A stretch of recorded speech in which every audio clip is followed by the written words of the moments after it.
c'est notre second rendez-vous de IFRE. Ce sont des rendez-vous qu'on a mis en place avec l'Institut francophone de la relation, au sein duquel on œuvre avec Marie. Depuis janvier, tous les mardis, les premiers mardis du mois, on propose 30 minutes dédiées à une thématique en lien avec l'accompagnement des enfants ou des couples. Et aujourd'hui, on va, avec Marie, en tout cas Marie va nous présenter la thématique « Comment éviter que les couples se disputent en séance ?»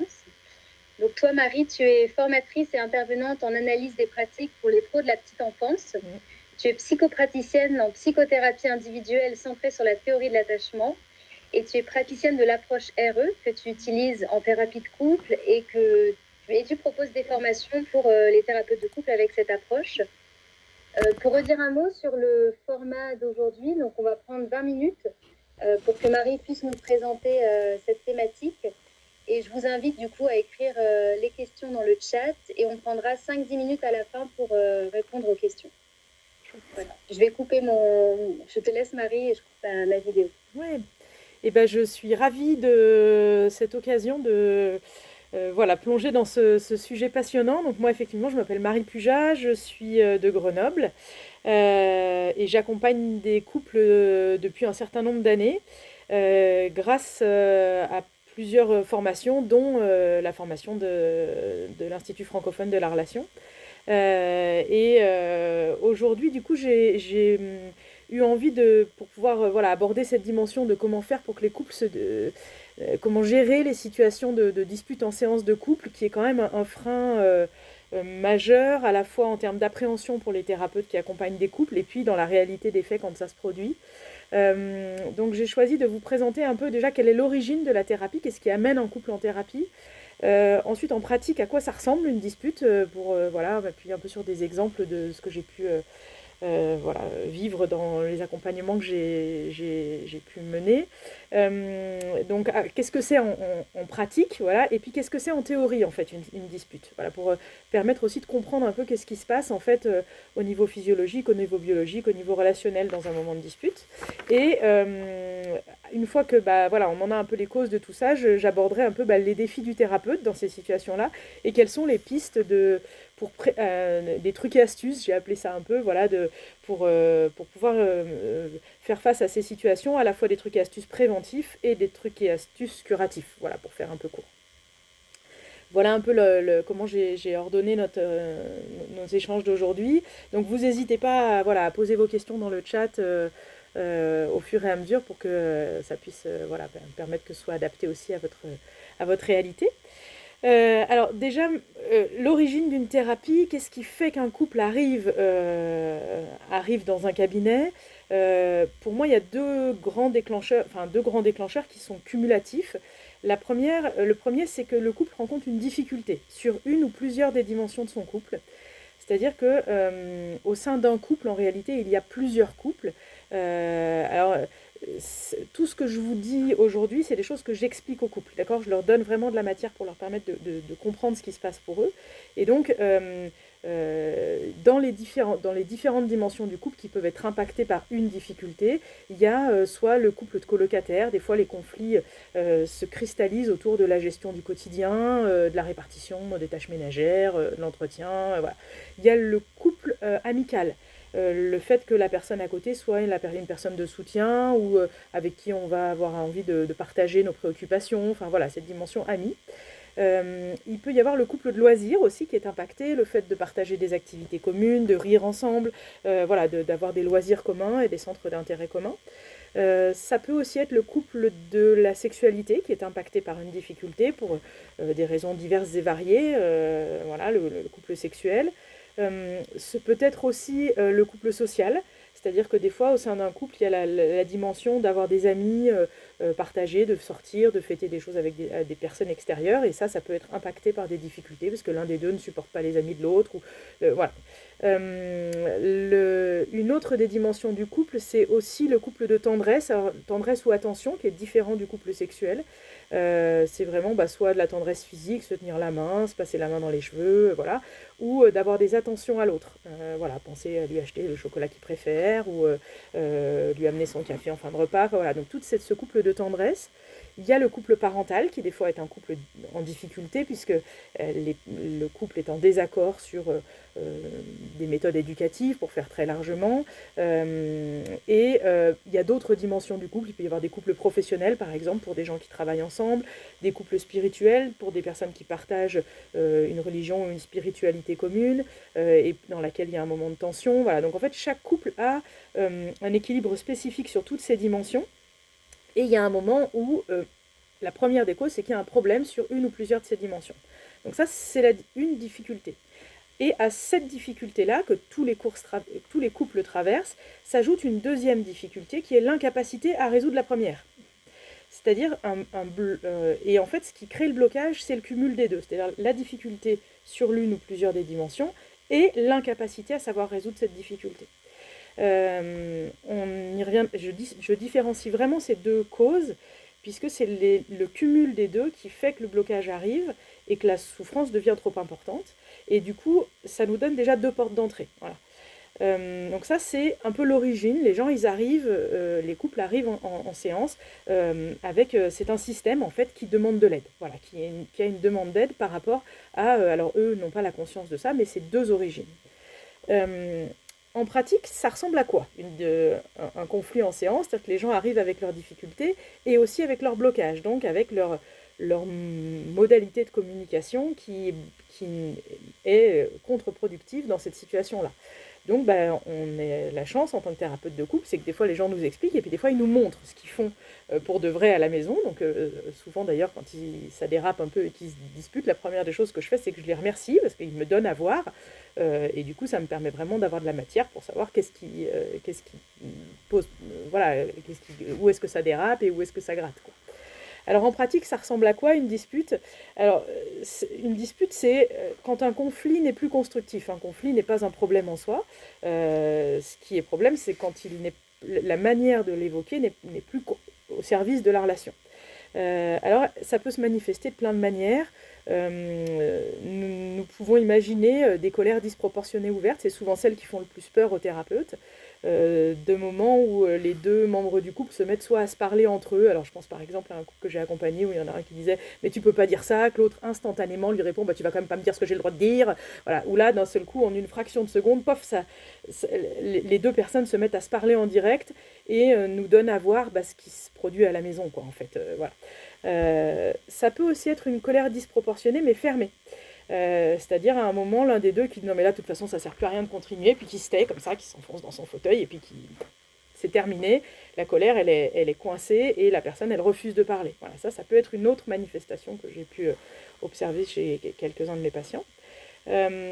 Ça peut être aussi, toujours dans cette colère disproportionnée, des moments où les personnes nous prennent à partie en tant que thérapeute et viennent nous chercher un peu comme nous prennent à témoin ou nous demandent d'être en posture de juge en disant vous voyez bien ce qu'il me fait, regardez là quand il fait ça, voyez. Voilà, donc ça peut aussi être un truc où ils sont pas forcément bin à bin, mais plutôt ils se mettent à parler de l'autre à la troisième personne en venant nous chercher comme pour valider le côté inacceptable de ce que l'autre est en train de faire. Ça peut aussi être des situations de dispute, des moments où l'un des deux est envahi par des émotions. Alors ça pourrait être de la peur, de la tristesse, mais en tout cas des sanglots ou des larmes qui l'empêchent de communiquer et d'échanger. Ça peut aussi être quelqu'un qui est dans un besoin de bouger, voilà, qui fait que la situation le met tellement en tension qu'il ne peut pas rester assis. Voilà, ça m'est arrivé d'avoir quelqu'un qui à un moment m'a dit « écoutez, là, il faut que je sorte », et qui a eu besoin d'aller faire le tour du pâté de maison pour pouvoir, voilà, ou qui a eu besoin d'avoir la permission de pouvoir marcher dans la pièce pour pouvoir voilà, se réguler, parce que le mouvement régule.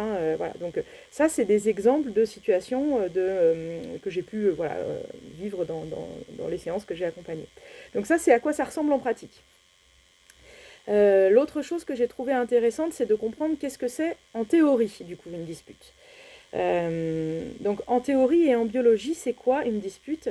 Une dispute, c'est un moment où en fait, à l'intérieur de nous, tout notre organisme se met en mode automatique. C'est-à-dire que dans notre fonctionnement cérébral, dans notre fonctionnement physiologique, nous avons 3 grandes fonctions dans le cerveau. Et l'une est ce qu'on appelle le mode automatique. Alors le mode automatique, c'est quoi ? C'est un mode qui a beaucoup d'avantages parce qu'il nous permet d'être très rapide. C'est un mode qui est, comme il est automatique, il est rapide, il est intuitif, il est extrêmement efficace pour gérer les situations de survie. Et il est relativement économe en énergie. Donc, il a comme intérêt sa rapidité, il a comme inconvénient que nous ne sommes pas en maîtrise de ce que... C'est pas nous qui décidons ce que nous faisons, c'est le mode automatique qui décide pour nous. Et donc, les moments de dispute, c'est des moments où en fait notre mode automatique a basculé aux commandes en fait. Dans ce mode automatique, alors il y a des bonnes choses dans ce mode automatique, comme quand on est face à un accident par exemple, on a besoin d'être en mode automatique et d'avoir des réactions qui vont être de fuir, de se protéger, c'est très adapté quand il y a un vrai danger. Ça l'est moins quand le danger nous l'imaginons et qu'en vrai il n'y a pas de danger, et que l'autre on le voit comme dangereux mais qu'en fait il ne l'est pas. Et il y a une autre fonction où il est très utile aussi, en lien notamment avec le couple de la sexualité et des loisirs, c'est que quand nous sommes en sécurité, nous avons la sensation d'être en sécurité, ce mode automatique, il permet le lâcher prise et le retour au corps aussi. Voilà. Donc il nous permet vraiment de nous connecter et de revenir à nos sensations. Là où il pose problème, c'est quand le mode automatique est en marche et que nous sommes en stress, que les deux sont simultanés. Donc une dispute, c'est un moment où c'est notre mode automatique qui est aux commandes. Ça veut dire que nous avons perdu quoi ? Nous avons perdu notre capacité d'inhibition, qui est la deuxième fonction, une autre des fonctions cérébrales. Et la capacité d'inhibition, c'est celle qui permet de retenir. On y reviendra. En biologie aussi, on pourrait dire que le moment d'une dispute, c'est un moment où nos traumas du passé, nos événements du passé font irruption dans le présent. C'est-à-dire que nos pensées, nos réactions, nos comportements, en fait, ils sont ceux qui ont résolu nos problèmes du passé, mais qui ne sont plus du tout adaptés aux problèmes du présent. Et donc, ils sont rarement constructifs pour la situation du présent, mais ils ne sortent pas de nulle part. Donc, voilà, le mode automatique, j'ai déjà un peu distingué ce que c'était. Voilà, c'est quelque chose de très spontané, très même instantané. Hein, il y a quelque chose de très impulsif dans sa mise en route.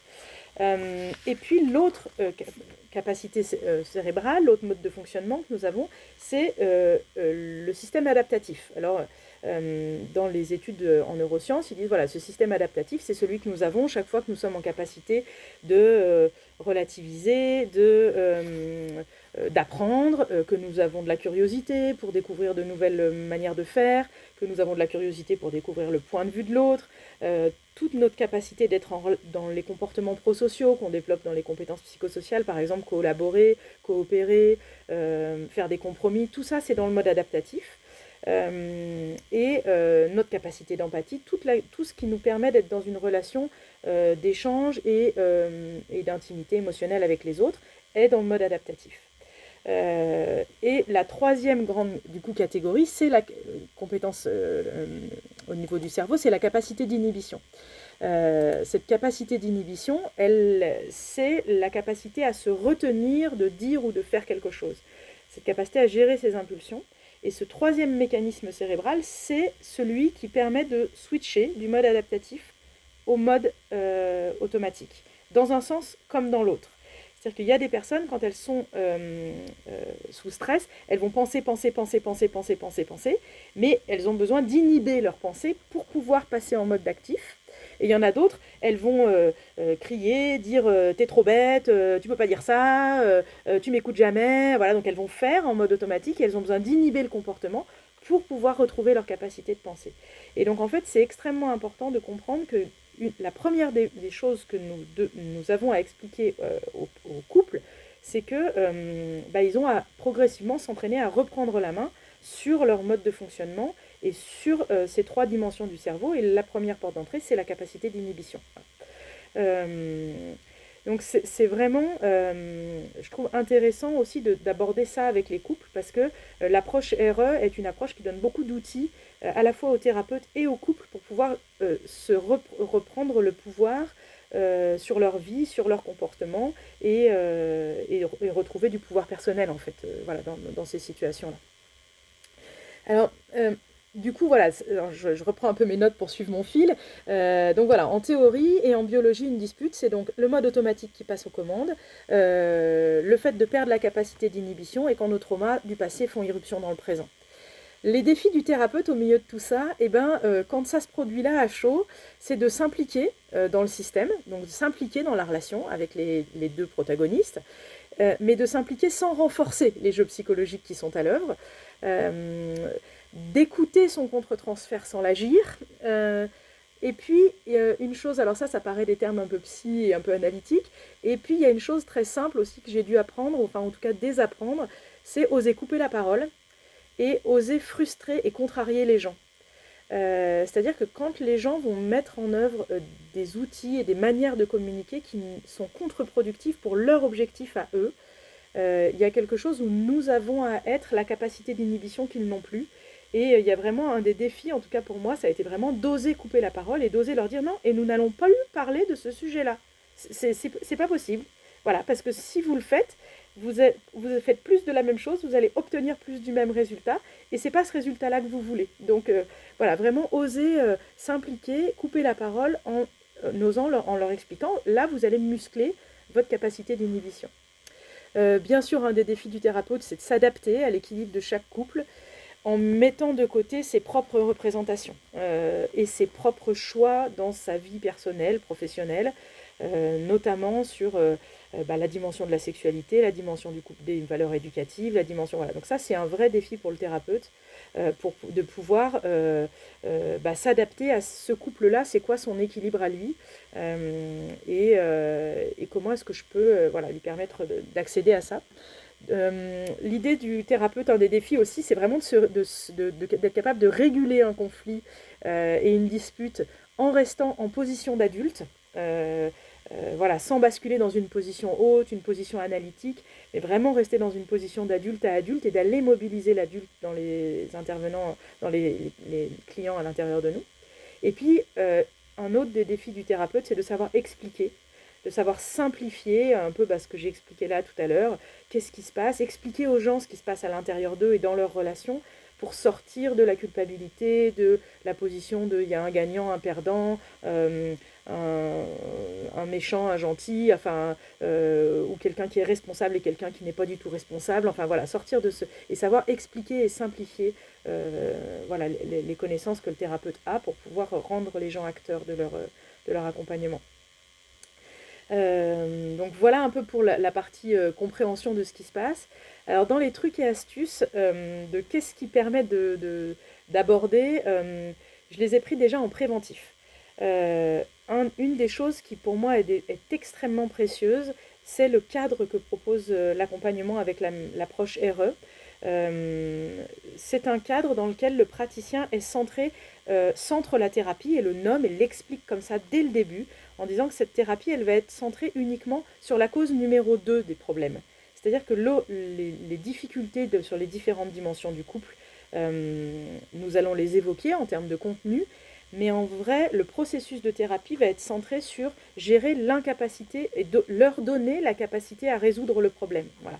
C'est nous, dans l'approche RE, la thérapie est plutôt un processus d'apprentissage, et le fait d'avoir un processus pédagogique fait que quand la dispute arrive, il y a quelque chose où nous avons pu, dès la première séance, dire du coup, vous me demandez de vous aider à savoir communiquer, à savoir résoudre vos problèmes, et pour ça, quand je verrai que vos modes automatiques repartent aux commandes et qu'il y a quelque chose qui est plus fort que vous qui est en train de se mettre à l'œuvre, je vais vous couper la parole, je vous interromprai et je vous aiderai à revenir dans ce que vous voulez atteindre et à revenir sur le processus pour acquérir les outils et savoir les mobiliser même quand l'émotion est intense. Voilà. Et donc, c'est contractualiser dès le démarrage une thérapie qui est centrée processus d'apprentissage, permet du coup, quand l'énergie monte dans les émotions du couple, d'être très légitime à intervenir en disant attendez, c'est pas c'est pas ce que vous vouliez, prenez le temps, alors s'il faut, levez-vous, faites les 100 pas, allez prendre l'air, buvez je sais pas quoi, voilà. Mais centré sur un processus pédagogique et non pas un processus analytique. Voilà. En préventif, un autre axe qui est extrêmement intéressant dans la thérapie de couple, c'est que le thérapeute se positionne en posture de transmission de compétences et de connaissances. Il y a donc très peu d'analyse.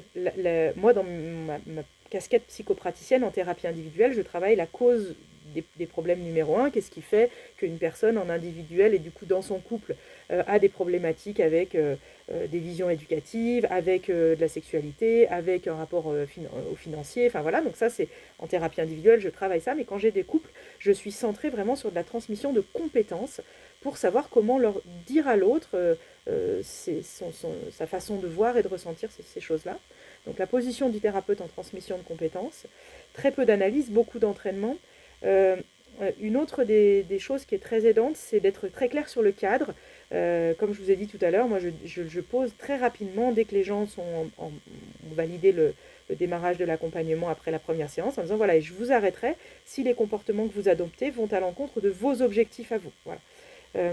Et le praticien et le thérapeute avec RE est garant du processus et pas du contenu des échanges. Voilà. Donc ça, c'est vraiment et de le dire comme ça, en disant, bah, attendez, là, il y a le processus qui part à volo, voilà, soufflez, quoi. Ça, c'est le contrat de thérapie qui est un allié précieux pour prévenir et aussi se raccrocher à ça quand le conflit et la dispute arrivent. Une autre des pistes qui est intéressante, c'est pouvoir muscler en conscience la capacité d'inhibition des couples et des individus. C'est-à-dire de leur dire, la première des choses que vous allez avoir à apprendre, c'est à repérer quand est-ce que la dispute commence à arriver, et dès que vous pouvez, le premier des deux qui est en capacité de le faire, arrêtez la conversation, la retenue. Voilà, on appelle ça la retenue dans les outils avec RE, et qui s'appelle la capacité d'inhibition avec les CPS, mais c'est exactement la même chose. Donc muscler et en conscience cette capacité qui va d'abord durer de quelques secondes, puis de quelques minutes, puis de un jour, puis voilà. Et du coup transmettre des outils et des exercices concrets d'entraînement pour muscler cette capacité et développer des stratégies individuelles. Donc avec RE, ça s'appelle la gestion des crises dans l'interaction. Donc c'est une capacité que nous transmettons aux clients. Et cette capacité, elle permet la gestion individuelle. Donc des fois, quand il y a une dispute à chaud, l'idée c'est déjà de l'interrompre. Et puis après, de leur dire, voyez, là, sur cette situation-là, maintenant, imaginons là que du coup la retenue et vous arrêtez de discuter puisque vous êtes en incapacité d'utiliser les outils. Qu'est-ce que vous pouvez faire, chacun de votre côté, pour redescendre et qu'est-ce qui vous fait du bien et permettre à chacun de se connaître et d'identifier ses propres outils de régulation de son stress et que quand il est en capacité d'utiliser à nouveau les outils de l'empathie, du savoir-dire que l'approche transmet au couple, il puisse revenir. Voilà. Donc ça, c'est aussi des outils de gestion d'individuels qui permettent vraiment de prendre conscience. Et les outils de gestion au couple, nous aidons aussi. Il y a des séances où, quand on est centré sur des séances où il y a eu beaucoup de disputes à la maison ou où il y en a en couple, en séance, de faire convenir que le couple convienne entre eux d'un signe qui va leur permettre de pouvoir dire à l'autre « stop, là, il y a besoin qu'on arrête en fait ». Et je suis toujours très admirative de l'ingéniosité des couples. Le dernier en date de la semaine dernière a choisi Garfield. C'est le mari qui a dit moi, quand je sens que ça y est, là, c'est en train de monter, est-ce que ça t'irait que je puisse sortir, il en a toujours un, là, son porte-clés avec Garfield dessus, parce qu'il dit Garfield, c'est un chat, il sourit, mais à l'intérieur, c'est un monstre qui va mordre. Et donc il dit, quand je te le montre, ça veut dire que grosso modo, je souris encore, mais dans 20 secondes, je vais mordre en fait. Et donc voilà, donc c'est un signe qu'ils ont, et on contractualise donc avec celui qui a la capacité de nommer le signe. Alors il y en a, c'est Garfield, il y en a d'autres, c'est barbecue, enfin voilà, il y en a, c'est des signes, il y en a, c'est des mots, mais ça, c'est vraiment, on accompagne les couples à définir ce signe-là. Et puis on accompagne aussi à dire, du coup, et celui qui a amené la pause, derrière, comment, quand et de quelle manière il va pouvoir revenir dans la relation et dire à l'autre, ok, bon, je suis pas encore redescendue, mais j'y travaille, ou est-ce que là, les outils... Voilà, donc vraiment, cette capacité de gestion des crises est vraiment un temps, ça prend une séance, au moins une séance pleine, et c'est vraiment un temps très structurant et très protecteur pour le couple. Les outils RE nous donnent deux autres outils que le praticien peut utiliser, celui-là plutôt qu'enseigner. Alors la lessive, elle porte bien son nom parce que des fois quand ça fait un peu cycle rapide là, ou cycle lent, mais en tout cas quand la dispute arrive, il y a vraiment une capacité qui permet déjà de stopper les échanges, donc de toute façon couper la parole, ça indéniablement c'est un entraînement en tant que thérapeute, et de couper la parole en demandant aux gens parlez-moi à moi. Stop, arrêtez de vous parler entre vous, parlez-moi à moi, et de se mettre en empathie profonde, extrêmement rapide et extrêmement émotionnelle avec chacun des deux. et de passer de l'un à l'autre en leur disant pour vous c'est inentendable, c'est trop douloureux d'écouter ça, vous aimeriez pouvoir être compris, voilà, et de faire une empathie très rapide de l'un et de l'autre pour que les deux puissent se sentir suffisamment entendus et que du coup le niveau redescende un peu chez les deux. Donc ça c'est un des outils sur lequel en tant que praticien nous sommes formés et accompagnés pour développer ça. Et il en existe un deuxième qui est la confrontation, qui est plutôt un outil où du coup c'est moi en tant que praticien qui vais donner mon point de vue. Et donc la première étape, c'est toujours de couper la parole et de leur dire stop, stop, stop, stop, stop, stop, stop. Et après de plutôt se positionner en parlant en jeu, en disant bah voilà, un peu les exemples que je vous ai donnés. Je vous remercie de me montrer ça parce que ça me donne à voir ce que vous faites à la maison et de mieux comprendre, de mieux cerner ce qui vous pose difficulté. Et du coup voilà, là je vais vous embêter, je vais vous ennuyer et j'en suis vraiment désolée. Et je le fais parce que c'est vous qui m'avez demandé d'interrompre ce que vous faites habituellement.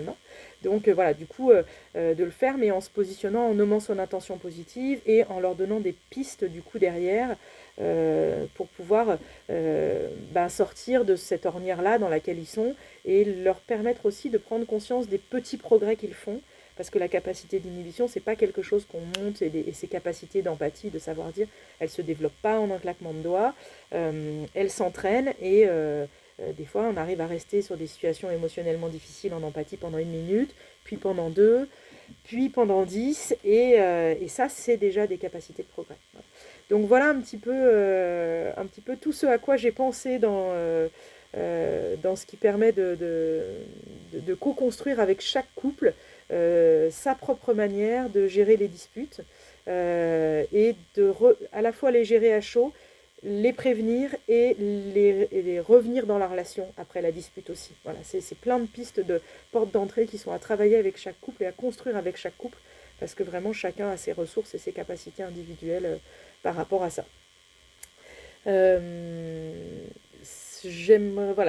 Voilà à peu près ce que j'avais prévu de vous dire pour aujourd'hui.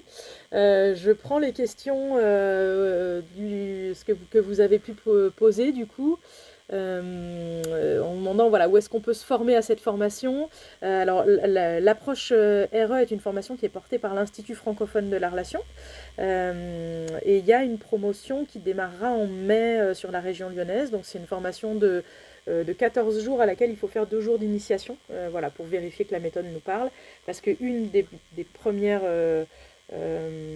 voilà, l'idée c'est que les outils, nous puissions être en capacité de se les approprier pour pouvoir les modéliser et accompagner les couples dans cet apprentissage et ce développement. Est-ce que vous avez des questions complémentaires ?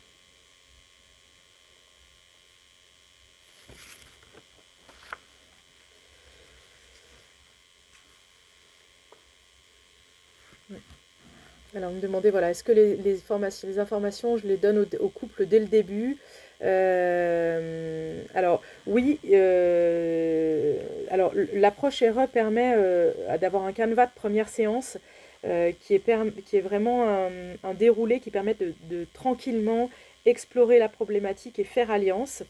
Et dans l'intercession entre la première et les séances suivantes, le couple a un questionnaire à remplir pour identifier ce qui lui plaît chez l'autre, les atouts de leur couple et aussi ce qui pose problème. Et je transmets moi déjà dès cette étape-là toutes les différentes dimensions du couple là, que je vous ai évoquées, qui vous seront transmises avec le replay sous la forme d'un diagramme, pour leur permettre aussi de commencer à voir que dans cette pelote de laine, il y a des portes d'entrée possibles pour aborder voilà, les différentes dimensions du couple. Donc oui. Je le transmets dès le démarrage. À qui s'adresse cette formation ? Alors la formation s'adresse principalement à des personnes qui ont déjà des compétences pour pouvoir être en posture de thérapeute, donc soit de psychopraticiens, soit des psychologues, soit des sexologues, voilà, qui accompagnent des couples mais plutôt orientés sexualité, qui aimeraient élargir leur champ aussi aux autres dimensions du couple que le couple sexuel. Voilà, donc vraiment à des personnes qui sont déjà en posture d'accompagnement et qui aimerait pouvoir être plus outillé pour faire face aux situations de couple qui sont quand même touchy pour avoir et la casquette thérapie individuelle et la casquette thérapie de couple. Le dérapage est beaucoup plus rapide en fait en couple. Donc il y a besoin d'avoir vraiment une structure qui permet de pouvoir se raccrocher tout en étant libre de l'adapter à son besoin, quoi. Qui peut suivre cette formation? Donc ça, j'ai pu un peu répondre. Et alors, des références d'ouvrages sur les différents couples? Non, j'ai rien là comme ça. Je vais fouiller et je vous dirai. Dans les approches, je transmets aussi, mais sans avoir forcément besoin de m'appuyer sur l'ouvrage, les différentes manières de transmettre à l'autre des signes d'affection et des signes d'attention. Voilà, parce que des fois, les gens se transmettent dans le couple de tendresse et d'attention, notamment. C'est des couples, quand les couples sont en tension, où il n'y a plus beaucoup d'attention à l'autre, de disponibilité à l'autre. Et c'est intéressant de leur permettre de remettre de l'huile dans les rouages, de savoir nommer le positif, de savoir le voir. Voilà. Et du coup, c'est vraiment aussi, il y a quelque chose où les couples gagnent à la fois en outils de communication, mais vraiment en connaissance d'eux-mêmes, et de savoir identifier, repérer quand est-ce que voilà, c'est tendu, et puis de normaliser le conflit. Ce qui pose problème, c'est quand le conflit n'est plus constructif. Voilà, donc c'est vraiment passer en transmission de choses qui les rendent accessibles, quoi. Voilà. Je crois que j'ai à peu près fait le tour des questions. Super. Écoutez, j'espère voilà, que ça vous a intéressé. J'ai eu beaucoup de plaisir à préparer ça en alliant à la fois voilà, toutes les approches neurosciences qui sont plus actuelles en termes de connaissances au niveau neuro et qui valident complètement l'approche pédagogique qu'est celle que la méthode RE nous permet d'avoir et qui donne vraiment à la fois des rails et des repères, mais qui n'enferme pas. Comme je vous disais, il y a plein de pistes possibles quand la situation de conflit ou de blocage se présente. Et en même temps, voilà, c'est qu'on a plutôt une panoplie de cartes qui nous permet de dire, ok, je peux tester celle-là parce que c'est adapté à ce couple ou parce que c'est adapté à mon énergie d'aujourd'hui. Et si besoin d'aller piocher dans les autres, mais c'est beaucoup plus, du coup, il y a vraiment quelque chose de l'ordre d'une boîte à ressources. Voilà, le récapitulatif sera transmis. J'ai fait un PowerPoint qui ira avec le replay et vous recevrez ça voilà, à la suite de ce webinaire. Merci beaucoup.